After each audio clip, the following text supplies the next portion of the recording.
오늘 우리에게 주신 하나님의 말씀은 이사야 58장 4절에서부터 11절 말씀입니다. 설교 제목은 행복은 어떻게 오는가입니다. 보라, 너희가 금식하면서 논쟁하며 다투며 악한 주먹으로 치는도다. 너희가 오늘 금식하는 것은 너희의 목소리를 상달하게 하려는 것이 아니니라. 이것이 어찌 내가 기뻐하는 금식이 되겠으며 이것이 어찌 사람이 자기의 마음을 괴롭게 하는 날이 되겠느냐. 그의 머리를 갈대같이 숙이고 굵은 배와 재를 펴는 것을 어찌 금식이라 하겠으며 여호와께 연락될 날이라 하겠느냐. 내가 기뻐하는 금식은 흉악의 결박을 풀어주며 멍에의 줄을 끌어주며 압제당하는 자를 자유하게 하며 모든 명언을 꺾는 것이 아니겠느냐. 또 줄인 자에게 내 양식을 나누어 주며 유리하는 빈민을 집에 들이며 헐벗은 자를 보며 입히며 또 내 고륙을 피하여 스스로 숨지 아니하는 것이 아니겠느냐. 그리하면 내 빛이 새벽같이 비칠 것이요 내 치유가 급속할 것이며 내 공의가 내 앞에 행하고 여호와의 영광이 내 뒤에 호위하리니 내가 부를 때에는 나 여호와가 응답하겠고 내가 부르짖을 때에는 내가 여기 있다 하리라. 만일 내가 너희 중에서 멍에와 손가락질과 허망한 말을 제하여 버리고 줄인 자에게 내 심정이 통하며 괴로워하는 자의 심정을 만족하게 하면 내 빛이 흑암 중에서 떠올라 내 어둠이 낮과 같이 될 것이며 11절 우리 함께 읽습니다. 시작. 여호와가 너를 항상 인도하여 메마른 곳에서도 내 영혼을 만족하게 하며 내 뼈를 견고하게 하리니 너는 물된 동산 같겠고 물이 끊어지지 아니하는 샘 같을 것이라. 살아계신 하나님의 말씀입니다. 아멘.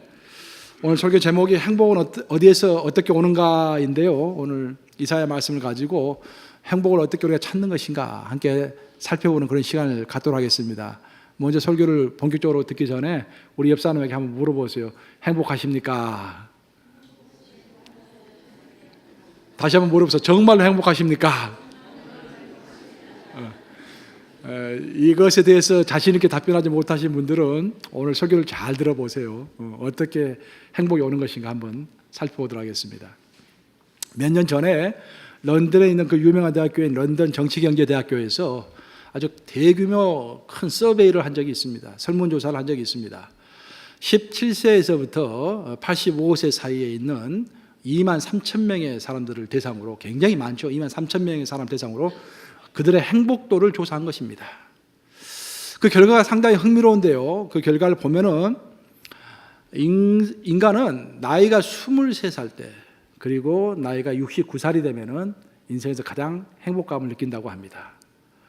여기서 23세, 69세 되신 분이 있을런가 모르겠네요. 뭐 있겠죠.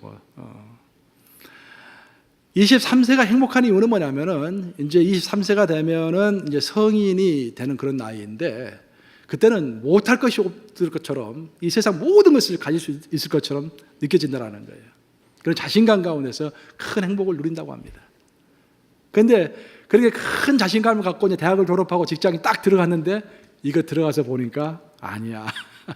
직장 상사한테 부딪히지 동료에게 부딪히지 하면서 야 세상이 만만치가 않구나 하면서 자신의 꿈을 하나씩 접는 겁니다. 그래서 그 만족도가 쭉 내려오다가 나이가 55세가 되면은 최저점에 이른다고 합니다. 55세 되면은 가장 힘들어한대요. 그러다가 이제 55세가 되면은 힘든데 그때 어떤 현명한 사람들은 자신의 과거를 돌아보면서 이제 더 이상 과거에 집착하지 않고 더 이상 자신의 문제에만 매달리지 않고 그 시야를 이제 타인과 이 사회로 돌리면서 점차 그 행복도를 이게 회복해 가면서 69세가 되면은 절정에 이른다라는 그런 내용입니다. 상당히 의미가 있다 저는 생각해요. 이 세상에서는 이렇게 두 번의 행복의 절정점이 있다고 설명했습니다. 저는 우리의 신앙에 있어서도 한 두 번 정도 아주 기쁨의 절정이 있지 않을까라는 생각을 해봅니다. 첫 번째 기쁨의 절정은 대부분의 사람들이 다 경험하는 건데 처음에 예수님을 영접할 때 혹은 처음에 예수님을 영접하지 그때 기쁨을 못 느꼈다고 할지라도 그때 인생을 살아가면서 정말 이런 것이 있었구나 하고 하나님을 진짜로 만난 그 순간, 저 같은 경우에는 제가 중학교 때 예수님을 영접했는데 교회를 열심히 다녔지만 큰 기쁨은 없었던 것 같아요. 기쁨이라는 게 이제 그 감정적인 기쁨, 뭐 지적인 기쁨 그런 것도 있겠지만 그 영적인 큰 기쁨이 없었던 것 같아요. 그렇게 많이 없었던 것 같아요. 그러다가 제가 어느 분을 만나서 그분과 함께 요한복음을 1:1로 공부를 했습니다. 나는 깜짝 놀랐어요. 지금도 그 시간과 처음 만났을 때 그 날씨와 그 분위기와 그 공기 냄새까지 다 기억해요. 내가 얼마나 인상이 깊었는지. 너무 평화로운 토요일이었어요. 토요일에 같이 공부했는데 요한복음을 읽으면서 와, 이런 세상이 있구나라고 하늘이 열린 것 같은 그런 결정적인 그런 기쁨이 있었어요. 그런 기쁨을 가지고 우리는 신앙생활을 합니다. 그러다가 하나님의 말씀대로 훈련도 받고 그 말씀을 실천해 보려고 노력하는데 잘 되지 않는 거야. 교회 와서 열심히 선하게 살아보려고 하는데 사람끼리 서로 부딪히면서 감정이 막 상합니다. 그러면서 신앙의 만족도가 점점 떨어집니다. 그러다가 이제 어느 한순간 다시 우리의 신앙의 만족도가 이렇게 딱 올라올 수 있는 그런 계기가 마련되는데 그런 계기에 대해서 오늘 본문이 설명하고 있는 것입니다. 오늘 본문을 잘 이해하기 위해서 먼저 80대 20이라는 법칙을 여러분들이 잘 이해할 필요가 있을 것 같아요. 아주 유명한 법칙이니까 다 아실 겁니다. 80대 20의 법칙. 상위 20%가 그 사회에서 일어나는 80%의 일을 감당한다라는 그런 이야기입니다. 예를 들어서 미국에서 일어나는 모든 범죄 중에서요, 상위 20% 범죄를 가장 많이 저지르는 상위 20%의 범죄자들이 미국에서 일어나는 모든 범죄의 80%를 일으킵니다. 또 어떤 축제를 하면은요, 술을 많이 마시는데 술을 가장 많이 마시는 상위 20%의 그 사람들이 그 축제에서 소요가 되는 술의 80%를 다 마시는 거예요. 우리 교회로 적용을 해보면은 교회 일꾼들이 많은 것 같은데 딱 보면은 한 20%가 어느 교회든지 20% 정도가 그 교회를 주도해서 한 80%의 일을 합니다. 우리 교회는 좀 나은 것 같아요. 내가 보니까 한 22% 정도 되는 것 같아요. 다른 교회는 20%고 우리 교회 일꾼들이 좀 많은 것 같아요. 제가 보기에. 참 다행입니다. 이런 양적인 것뿐만 아니라 질적인 것도 마찬가지예요. 어떤 일을 해나갈 때요, 어떤 일의 공정의 80%까지는 별 에너지를 들이지 않고도 일을 다 완수할 수 있어요. 하지만 진짜로 그 마무리, 20%의 마무리를 할 때 시간이 굉장히 많이 소요되는 것입니다. 오히려 한 전체 공정의 한 80%의 에너지를 가지고 그 마무리를 해야 돼요. 그래서 보통 어떤 일을 할 때 80%까지만 하다가 딱 끝마치는 일을 뭐라고 합니까? 보통 짝퉁이라고 하는 거예요. 짝퉁. 짝퉁은 80%까지만 일을 하는 거야. 그리고 나머지 그 20%를 일하지 않습니다. 단추 하나 제대로 다는 것, 실밥 하나 제대로 딱 하는 것, 그런 것에서 이 시간이 많이 걸리는 거야. 그래서 진품은 그 나머지 20%를 80%의 노력으로 하는 것이 진품이고, 짝퉁은 20%의 노력으로 80%까지만 일하고 그만둔 것이 짝퉁이에요. 우리 신앙도 마찬가지입니다. 우리 신앙도 80대 20의 법칙이 그대로 저는 적용이 된다고 생각해요. 그 말이 무슨 말이냐면은, 우리가 교회에 와서 예배 참석하고 성경 공부하고 기도하고 어떤 뭐 여러 가지 봉사하고 하는 거 그렇게 큰 헌신이 없어도 할 수 있는 것입니다. 물론 헌신이 필요하겠지만 결정적으로 어려운 게 아니에요. 한 20%의 마음만 있으면 할 수 있는 것입니다. 하지만 우리가 정말 제대로 신앙생활을 쭉 하다 보면은 어떤 절대적인 헌신이 없으면 넘어설 수 없는 나머지 20%를 만나게 되는 것입니다. 그것을 신앙의 한계선이라고 하는 것입니다. 그럼 결국 우리 신앙이 마지막에 만나게 되는 그 20%가 어떤 것인가? 그것은 우리가 무의식 중에라도 우리의 생각과 마음가짐이, 또 우리의 생각의 방향이 내 중심이 아니라 하나님 중심, 이웃 중심으로 바뀌는 것입니다. 너무 일상적인 말 같지만요, 이것은 신앙의 출발이고, 신앙 출발할 때 우리가 그렇게 배우잖아요. 하나님께 영광, 이웃 사랑, 이게 배우잖아요. 근데 그것은 신앙을 시작할 때 배우지만 신앙이 거의 30년, 40년 지나고 죽기 직전에까지도 잘 되지 않는 것이 바로 그거예요. 우리는 기도할 때도 나를 위해서 하나님이 내 기도를 들어주기를 원해요. 하나님을 위한 내가 아니라 나를 위한 하나님이실 거예요. 그렇죠? 나를 위한 하나님이에요, 결국 이 모든 게. 근데 그 중심이 내가 나를 위한 하나님이 아니라 하나님을 위한 내가 되잖아요. 그러면 기도가요, 찬양 기도가 많이 나옵니다. 근데 나를 위한 하나님을 생각하면요, 강구 기도만 나와요. 계속 강구 기도만 나와요. 강구 기도 나쁜 건 아니에요. 나쁜 건 아닌데, 주여 이걸 해주시옵소서, 저거 해주시옵소서. 나쁜 게 아닙니다. 강구하라고 했잖아요. 근데 역시 성숙한 신앙이라고 말하기는 힘들 것입니다. 그것만 한다면은. 근데 정말 우리가 하나님을 위한 나로 변화가 되면은요, 나도 모르게 하나님을 찬양하고 하나님을 기뻐하고 하나님을 올려드리는 하나님에 대한 묵상이 길어지게 되어 있어요. 오늘 본문은 금식을 예로 들어서 신앙의 80대 20을 설명하고 있는 그런 구절입니다. 사실 금식이라는 게 무엇입니까, 여러분? 금식이라는 것은 자기를 부인하고 자기의 욕망과 억제, 먹고 싶은 것을 다 절제하면서 하나님께 집중하는 것이 금식입니다. 그런데 이사야 당시의 그 사람들은 금식을 하면서도 자기 절제가 목적이 아니라 그 금식을 통해서 자신의 신앙심을 여러 사람들 앞에서 드러내는 것이 금식의 목적이 되어버렸습니다. 그래서 다른 말로 표현하자면 그들에게 있어서 신앙의 80%는, 금식의 80%는 있었어요. 즉 금식의 행위는 있었습니다. 하지만 금식의 정신, 20%인 금식의 정신이 없었던 거예요. 그래서 오늘 본문을 보시면 하나님께서 이렇게 말씀하십니다. 이사야를 통해서 내가 너희의 금식을 전혀 기뻐하지 않는다라는 거예요. 내가 80%의 행위를, 신앙 행위를 기뻐하지 않는다. 왜냐? 20%의 정신이 없기 때문이다. 그러면 하나님께서 기뻐하시는 것은 무엇이냐?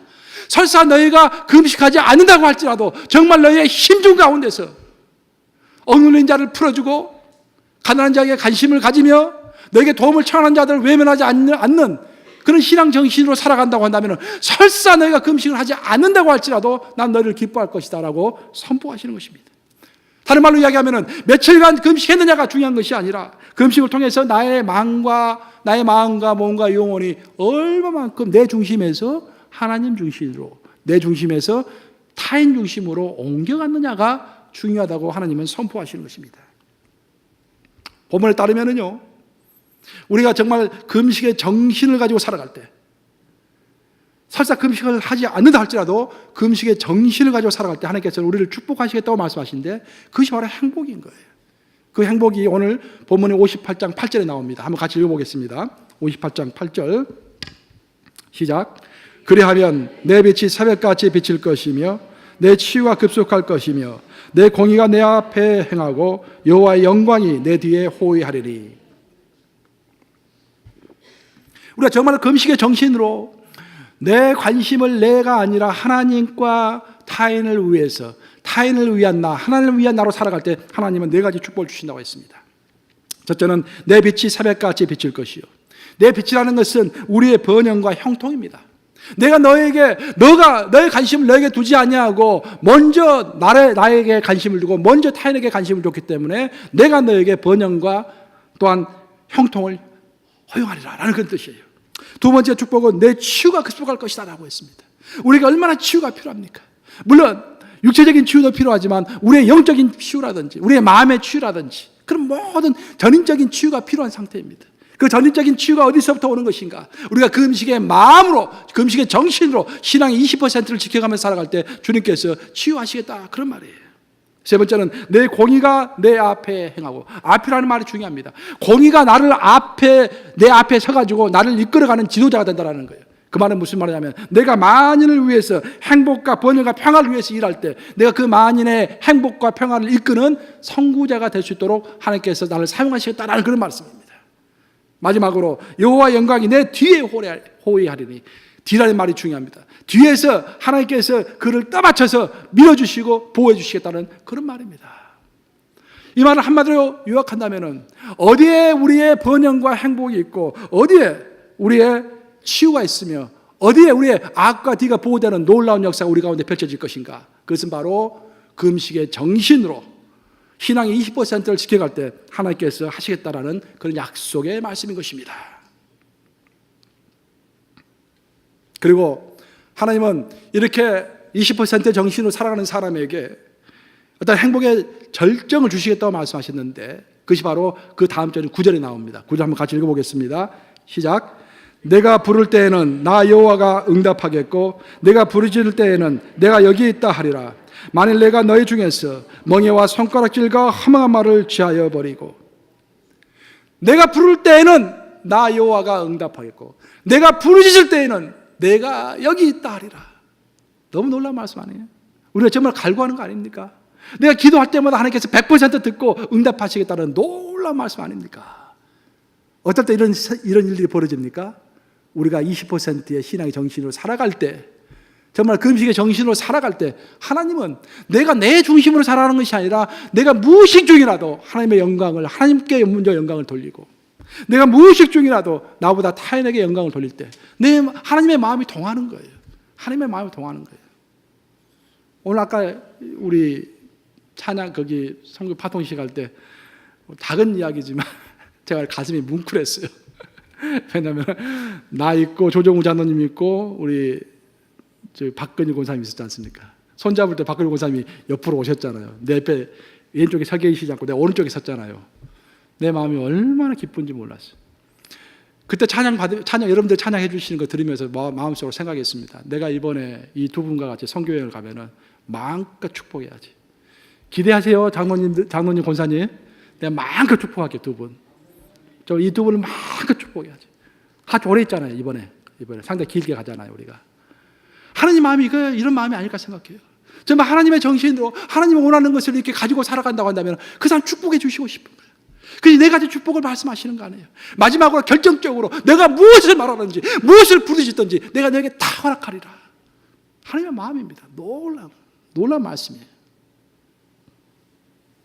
이처럼 행복이라는 것은 내가 어떻게 하면 행복할까라고 생각하면서 이리저리 궁리하면서 나를 위해서 사는 것이 행복이 아니라 정말 하나님을 위한 나, 타인을 위한 나로 내 마음과 내 중심이, 마음의 중심이 다윗이 하나님의 마음의 중심에 닿았다라는 그런 표현처럼 우리의 마음의 중심이 하나님 중심으로, 타인 중심으로 바뀌어지면은 어떤 하늘의 법칙에 따라서 행복은 자동적으로 찾아온다라는 거예요.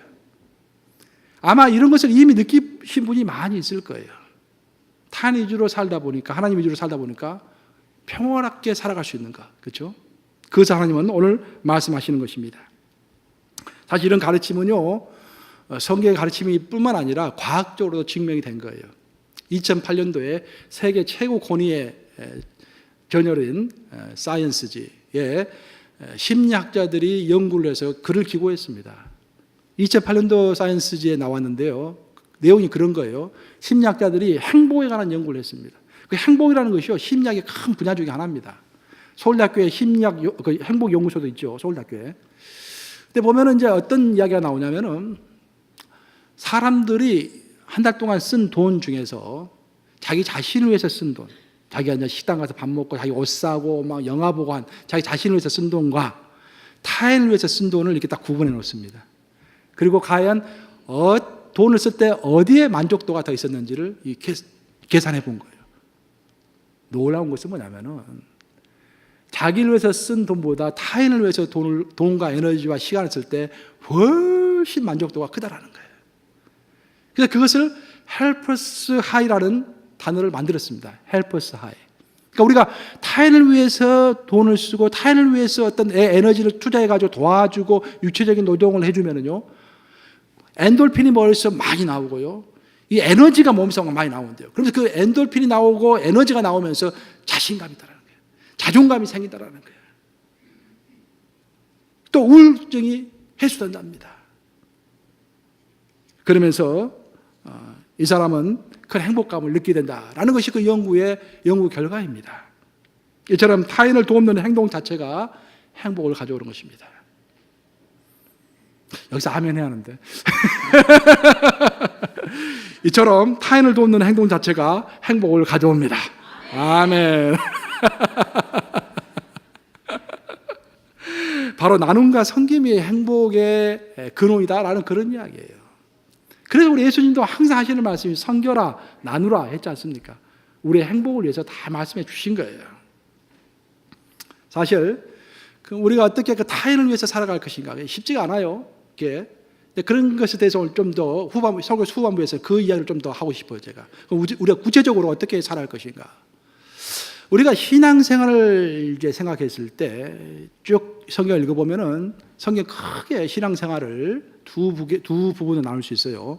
자조와 공조로 나눌 수가 있습니다. 자조라는 것은 내가 하나님 앞에서 단독자로서 홀로 서는 것입니다. 내가 하나님 앞에 홀로 서서 하나님을 인정하고 하나님께 기도하고 하나님과 관계가 깊어지는 거예요. 릴레이션십이 생기는 것입니다. 하나님과 나 사이에 아들과 딸 혹은 아들과 아버지, 딸과 아버지의 관계로서 또 내 신랑과 신부의 관계로서 깊어지는 거예요. 그것을 자조라고 합니다. 우리는 자조로 신앙생활 출발해서 그 자조를 통해서 신앙이 깊어지는 거예요. 하지만 성경은 또 다른 한 면을 이야기하고 있는데 그것은 공조를 이야기합니다. 공조라는 것은 타인과 함께 살아가는 것을 공조라 해요. 다시 말하지만 우리의 신앙은 자조로 출발을 하고 자조로 깊어지지만 그것만 가지고 열매를 맺을 수가 없습니다. 우리의 신앙의 열매는 반드시 공조를 통해서 타인과 살아가면서 열매를 맺는 거예요. 신앙에서 말하는 신앙 열매가 뭡니까? 성경에서 말하는 신앙 열매는 크게 두 가지 열매를 이야기하고 있어요. 첫째는 예수 그리스도의 인격을 닮아가는 인격의 열매를 이야기하고 있습니다. 갈라디아서 5장에 나오는 성령의 열매를 맺는 거예요. 두 번째 열매는 전도의 열매를 이야기하고 있습니다. 성경은 결국 두 가지를 이야기해요. 우리가 어디에 목표를 두고 신앙생활을 할 것인가? 첫 번째는 내 인격이 성경에 나오는 예수님의 인격을 얼마만큼 닮아가고 있는가? 그것이 첫째 기준이에요. 두 번째, 내가 얼마나 잃어버린 많은 영혼들을 구원했는가? 그들에게 복음을 전했는가? 그게 두 번째입니다. 예수님이 처음부터 끝까지 가르치는 것이 이 두 가지예요. 이 두 가지. 근데 우리는 혼자 자조적인 신앙만 하면은, 그냥 하나님만 바라보는 신앙만 하면은 절대로 인격이 성장할 수 없습니다. 인격은 언제 성장을 하냐면은 인격은 깎여질 때 성장하는 거예요. 우리가 기도원에 가가지고 수도원에 가서 하루 1년 내내 수도원에 앉아 있어 보세요. 1년 내내 수도원에 앉아 있었다가 딱 속세로 돌아오면은 한 달 만에 다시 본성이 나옵니다. 우리의 인격은 자조할 때 형성이 되는 것이 아니라 공조할 때, 다른 사람과 함께 살아가면서 지지고 볶고 싸우고 깨지고 깎아지고 하면서 우리가 이렇게 성장해 가는 거예요. 그래서 신앙은 자조로 출발하지만 공조로 열매를 맺는 것입니다.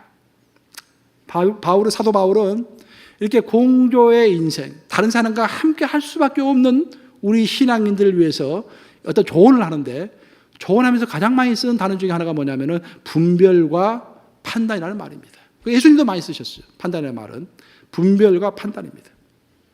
분별과 판단이라는 단어는 비슷한 단어인 것 같지만 굉장히 의미가 달라요. 판단은 인간의 관점에서 생각하는 것입니다. 바라보는 거예요. 하지만 분별은 누구의 관점? 하나님의 관점에서 바라보는 것입니다. 성경에 나오는 분별은요, 항상 긍정적입니다. 항상 긍정적이고 좋은 것입니다. 그러니까 하나님의 뜻을 분별하라는 말이 많이 나와요. 하지만 성경에 나오는 판단은요, 항상 안 좋은 것입니다. 너가 형제를 판단하느냐? 너가 누구길래 형제를 판단하느냐? 너 자신부터 보라 이 말이에요. 그 사람을 불러놓고 서로 대면해서 이야기해보라 이 말이죠. 얼마나 많이 너의 잘못이 있는지 판단하지 말라. 그런 이야기 얼마나 많이 나옵니까? 우리 예수님이 하신 말씀 아니겠습니까? 오늘날 통신수단이 이제 많이 발달해서 옛날에는 이메일을 주로 많이 사용했잖아요. 요즘에는 카톡을 너무 많이 사용하다 보니까 저도요, 이메일 체크를 잘 안 해요, 요즘에. 이메일 체크를 일주일에 한 번 정도 합니다. 주로 카톡이 주요 수단이 된 것 같아요. 근데 카톡을 많이 사용하다 보니까 카톡이 좋으면서도 안 좋은, 나쁜 게 내 의사와 내 뜻을 너무 쉽게 이제 글을 쓸 수 있다는 게 좋으면서도 안 좋은 거예요. 옛날에 이메일을 쓸 때는 좀 생각 좀 해보고 그랬었는데 컴퓨터 켜는 시간에 좀 생각을 하잖아요, 이게. 근데 요즘에는 잠자다가도 그냥 생각나면은 카톡, 핸드폰 들었다가 그냥 카톡 누르면은 그냥 내 생각이 다 가는 거예요. 하나님의 뜻을 분별하기 전에 내 생각이 다 퍼져나가는 것입니다. 오늘날 모든 교회에서 일어나는 많은 갈등은 대부분 분별하지 않고 판단하기 때문에 생기는 문제들입니다. 하지만 판단은 오로지 하나님이 하시는 것입니다. 그리고 우리 인간은 그 하나님의 판단을 분별하는 거예요. 그걸 꼭 기억하셔야 돼요. 판단은 하나님이 하시는 것이고 우리는 하나님이 어떻게 판단하신가를 분별해서 이야기하는 거예요. 그러니까 타인에게 이야기할 때도 내 감정을 이야기하는 것이 아니라 한 단계 거쳐야 돼요. 하나님이 이 사람을 어떻게 평가하시는지 생각해서 하나님의 뜻을 분별해서 내 의견을 그 사람에게 이야기해야 하는 거예요. 미국의 남북전쟁 시절에 아주 유명한 그 이야기가 있습니다. 남북전쟁에서 이제 북군의 총사령관이었던 로버트 리 장군, 굉장한 장군이었죠. 그 로버트 리가 전쟁을 하다가 패했어요. 북군에게. 그걸 도망을 갑니다. 한참 도망갔는데 포토맥 강이 딱 앞에 이제 가로막고 있었어요. 그 강을 건너야 하는데 그때 비가 많이 내려가지고 강물이 굉장히 불어 있었어요. 그래서 그 강을 건널 수가 없었습니다. 뒤에서는 북군이 쫓아오고 앞에는 강물이 불어 있어서 건너갈 수 없고, 그런 상황을 안 링컨 대통령은 이야, 절호의 기회다. 리 장군을 상포를 빨리 해야겠다. 상포만 하면 이제 전쟁이 끝난다라고 생각했던 거예요. 그래서 당장에 전부를 칩니다. 그 당시에 북군의 사령관은 미드 장군이었어요. 미드 장군에게 지금 기회가 좋으니까 총 직결해서 지금 남군을 공격하고 로버트 리 장군을 사로잡아라. 그렇게 명령을 내립니다. 근데 미드 장군은 이제 좀 우유부단한 사람이었어요. 또 조심스러운 사람이었어요. 그래서 참모회의를 열고 막 회의를 합니다. 이것저것 많이 생각하고 막 기도도 열심히 합니다. 그러다가 강물이 줄어들어가지고 리 장군이 도망을 한 거예요. 그 소식을 들은 링컨 대통령이 너무너무 화가 났습니다. 이거 어떻게 된 거냐. 당장에 편지를 쓰기 시작했습니다. 너 정말 이럴 수가 있느냐. 너 가만두지 않겠다. 격렬한 비난과 엄중한 책임을 물어서 장문의 편지를 쫙 썼습니다. 그 편지를 받고 읽어본 미드 장군의 심정이 어떠했겠습니까, 여러분? 놀라운 것은 미드 장군이 그 편지를 받아보지 않았다라는 거예요. 왜 받아보지 않았는가? 그야 링컨 대통령이 보내지 않았기 때문에 받아보지 않았지. 링컨 대통령이 편지를 열심히 쓴 다음에 자기의 감정을 다 표출한 다음에 다시 한번 읽어보고 안 되겠다 싶어가지고 자기 서랍 속에 넣어놓았던 것입니다.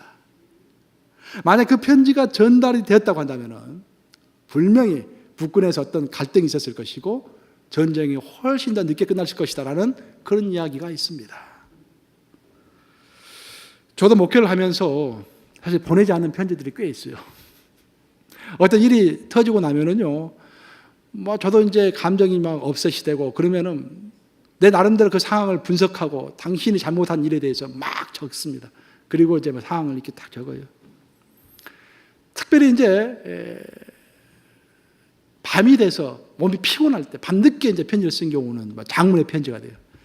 근데 밤늦게 쓴 편지는 절대 보내지 않습니다. 그 다음 아침에 에너지가 좀 충만할 때 다시 한번 읽어봐요. 읽어보면은 대부분 야 이거 보내면 안 되겠다 싶어요. 이렇게 보내면 큰일 나는 거야. 이렇게 보내지는 않고 그것을 다 저장해 두는 것입니다. 여러분 지금 약간 웃고 계시는데 여러분에게 쓴 편지도 있을지 몰라요. 내 컴퓨터 속에. 그리고 어떤 회의 같은 거 하고 나면은 내가 그 회의에서 하고 싶었던 이야기를 거기서 회의를 해서 하고 싶지만 하면은 또 어떤 분열이 생기기 때문에 참고 참았던 이야기를 집에 와서 다 적어놓습니다. 나는 원래 학자 출신이기 때문에 다 적어놔요. 그런 것들을 기록을 해놓습니다. 그렇죠. 절대 보내질 않죠. 누구한테 말을 하질 않죠. 왜냐하면 그걸 보내면 큰일 나기 때문에, 깨지기 때문에, 얻는 이익보다는 해가 많기 때문에. 우리의 판단이라는 것이 바로 이런 것입니다. 우리의 판단이 나에게 유익이 되느냐 안 되느냐를 생각했을 때 결코 내 판단대로 마음껏 발설해서 유익이 되지 않는 경우가 많이 있는 것입니다. 제가 목회를 하면서 깨닫는 것은 뭐냐면은 사람이 편지 한 장으로 절대 변하지 않는다는 거예요. 여러분들이 아무리 장문에 기가 막힌 글로 이메일을 적어서 보내보십시오. 여러분들이 아무리 기가 막힌 말로 카톡을 보내보세요. 사람은 절대 그걸 읽고서 변하지 않습니다. 제가 경험을 해보니까 사람은요, 머리와 가슴과 영혼 세 개가 터치가 돼야만이 변합니다. 저는 설교도 오래 해보니까 설교가 이런 것이라고 내 나름대로 요령이 생겼는데 그것은 뭐냐면은 성도들이 언제 가장 변하고 은혜를 받냐면요, 은혜가 아니라 가장 변화가 되느냐, 그것은 머리의 언어와 가슴의 언어와 영의 언어를 한꺼번에 적절하게 조화를 시켜서 했을 때 가장 변화가 됩니다. 머리의 언어라는 것은 무엇이냐? 새로운 진리를 알게 하는 거예요. 지적으로 충족시켜주는 것입니다. 새로운 것을 알게 하는 거예요. 호기심을 작동하는 거예요. 그리고 사람들이 반응을 합니다. 하지만 변화는 절대 안 돼요. 그 사람의 감정이 터치가 돼야 돼요. 감동이 있어야 합니다. 마음의 언어를 써야 돼요. 그래 그 사람의 감동이 딱 되는 거예요. 감동이 되면 회개합니다. 근데 회개까지는 하는데 절대 또 변화가 안 돼. 부흥의 병폐가 그거예요. 부흥회를 하면 감정적으로 막 없애대는데 절대로 부흥회 끝나고 나면 변화가 안 돼. 그 변화는 언제 되는 것인가? Power and authority. 하늘의 권세와 하늘의 그 능력으로 정말 거부할 수 없는 하나님의 음성으로 들을 때만이 정말 그 진실한 선포 속에서 거부할 수 없는 하나님의 그 음성으로 자신이 느낄 때만이 그때사 인간은 결단하는 것입니다. 근데 여러분들이 쓰는 이메일, 여러분들이 쓰는 카톡, 그것은요 1단계예요. 1단계. 머리의 언어입니다. 머리의 언어. 머리 자극해가지고 변할 사람 아무도 없습니다. 반발심만 더 일으키는 거예요. 결국 우리는 지금 이제 판단에 대해서 얘기하고 있는데, 판단과 분별에 대해서 이야기하고 있는데, 우리는 판단하기보다 분별하는 것이 훨씬 나을 줄로 믿습니다. 하나님이 어떻게 판단하시는가를 분별해서 참아 기다리는 것이 훨씬 나아요. 내 판단으로 새치의 혀로서 몇 가지의 몇 줄의 글로서 절대 사람이 변하지 않습니다. 오히려 그것보다는 정말 하나님께 기도하면서 하나님의 뜻을 분별하면서 시간을 두고서 하나님께서 그 사람을 고쳐주시도록 하시며 기다리는 것이 훨씬 낫습니다. 머리의 언어는 사람을 깨닫게 하고 가슴의 언어로는 회개하게 합니다. 하지만 사람은 영의 언어를 접촉할 때만이 결단하며 자신을 드리게 되는 것입니다. 이처럼 사람은 전인적인 터치가 있을 때 스스로 결단하게 됩니다. 단순히 우리의 판단의 말로는 변화가 되지 않는 것입니다. 이제 말씀을 마무리합니다. 우리 존 웨슬리 선생님, 우리 감육의 창시한 존 웨슬리는 인간의 행복 제1원인을 이렇게 말했습니다.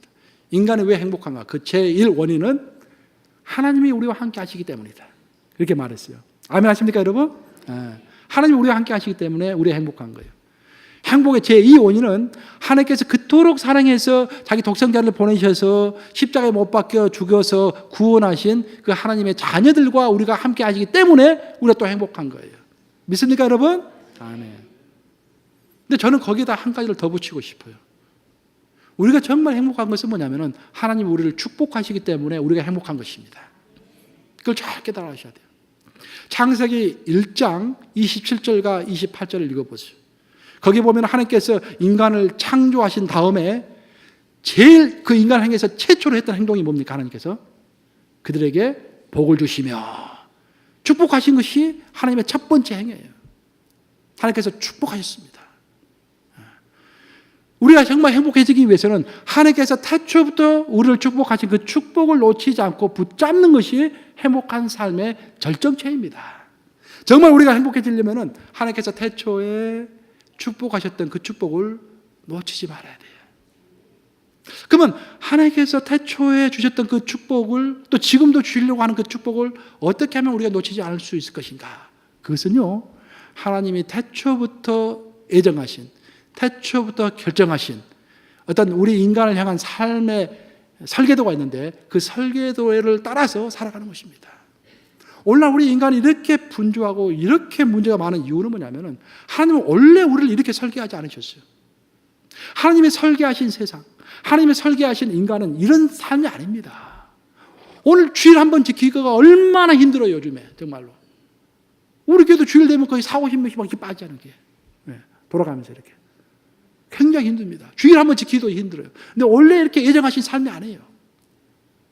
우리가 정말로 행복하게 살려고 한다면요, 하나님께서 원래 설계하신 그 설계도를 따라서 살아갈 때 인간은 가장 행복을 누릴 수가 있는 것입니다. 그럼 하나님이 설계하신 그 설계는 무엇인가? 그것을 예수님은 딱 두 마디로 요약하셨는데, 모든 율법의 총합은 첫째, 하나님을 사랑하는 것이고 두 번째, 이웃을 사랑하는 것이다. 그것이 하나님이 설계하신 인간의 삶이에요. 그런데 하와와 아담이 끼어들고 가인이 끼어들고 하면서 우리의 인생은 하나님의 영광을 위하여, 타인의 기쁨을 위하여 사는 인생이 아니라 나를 위하여 사는 인생으로 바뀐 것입니다. 그래서 우리가 행복을 놓쳐버린 거예요. 자, 결론을 맺습니다. 우리가 어떻게 행복을 다시 되찾을 것인가? 나를 위한 하나님, 나를 위한 타인, 나를 위한 세상이 아니라 세상을 위한 나, 타인을 위한 나, 하나님을 위한 나로 내가 내 삶의 방향을 바꿀 때 바로 우리가 하나님의 축복을 놓치지 않고 행복할 수 있을 것으로 믿습니다. 오늘 기도하실 때 우리 김영동 장로님 라스베이거스에서 일어났던 그 사건을 말씀하셨는데 참 충격적인 사건이었죠. 저도 이제 그 사건이 일어나고 얼마 되지 않아서 CNN 방송을 봤습니다. 근데 이제 거기서 보니까 인터뷰를 하더라고요. 생존자 2명을 데리고 인터뷰를 했어요.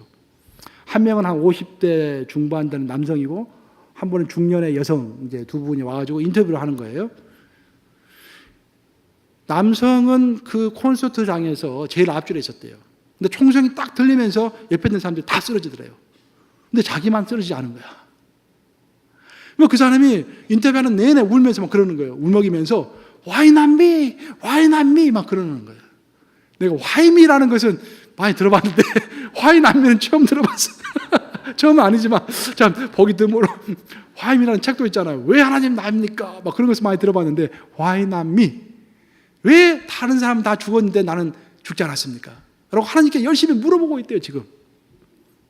그때는 별로 하나님께 관심이 없었는데 이 사건을 계기로 하나님께 가까이 가는 거예요. 그의 마음의 중심이 그전에는 내 행복한 삶에 그 초점이 있었어요. 그래서 음악회 가고 막 돈 쓰고 라스베이거스에서 막 즐겁게 놀았어요. 그러다가 이제는 그 관심이 하나님께 집중하는 것입니다. 그 여성은 또 그렇게 이야기를 했어요. 이번 사건을 겪으면서 보니까 내일 무슨 일이 벌어질지는 아무도 알 수 없다는 것을 알게 되었습니다. 저는 오늘이라는 이 날이 있을 때 더 많이 사랑하고 더 많이 타인들을 위해서 좋은 일을 하려고 합니다. 라고 이렇게 인터뷰를 했어요. 이 사람의 관심이 그전에는 자기 자신이었는데 이제는 누구에게 관심이 가고 있습니까? 내 주변 사람들에게 관심이 가고 있는 것입니다. 벌써 이 두 사람은 하나님 사랑, 이웃 사랑을 통해서 그 행복도가 더 깊어지고 있는 거예요. 이러한 축복이 여러분의 삶에도 있기를 주님의 이름으로 축복합니다. 하나님을 위한 나, 타인을 위한 나로 존재할 때 하늘의 법칙처럼 행복은 자연스럽게 찾아올 것입니다. 그런 삶을 누리시는 저와 여러분 되시기를 우리 주님의 이름으로 축복합니다.